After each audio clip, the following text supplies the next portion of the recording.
Let's make a nutrient-packed alternative to conventional pizza. Get ready to indulge in a pizza that's delicious as it is nutritious.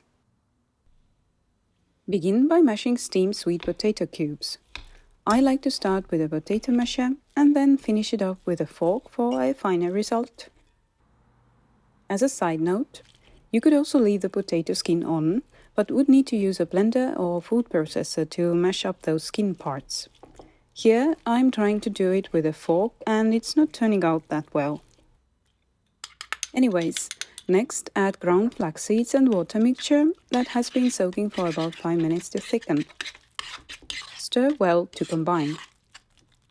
In a separate bowl, mix all the dry ingredients, spelt flour, starch and salt. Then pour them into the sweet potato mixture. Begin combining with a spatula, then continue with your hands until all the ingredients are well incorporated.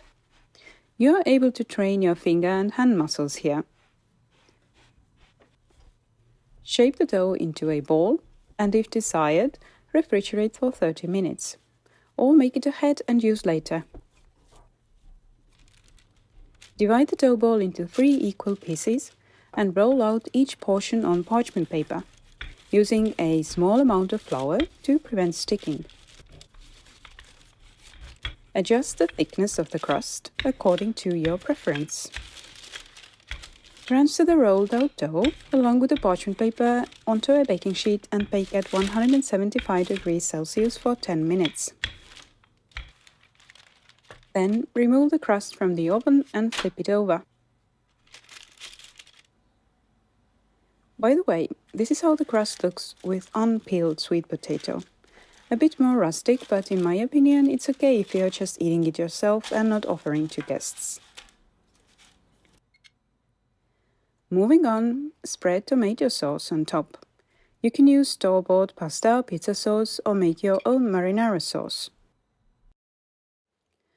For a nutty and cheesy flavor, let's sprinkle some nutritional yeast as well.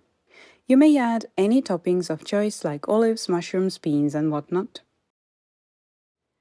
Once you're satisfied with the toppings, bake for an additional 7 to 10 minutes, adjusting the baking time based on the thickness of the crust and chosen toppings. If you're using mushrooms or other veggies, bake as long as those are done. But don't go over 12 minutes as the crust would dry out too much. Once baked, garnish your sweet potato pizza crust with broccoli sprouts, arugula or any other greens of your choice. If you're new to sprouting broccoli, check out my tutorial video.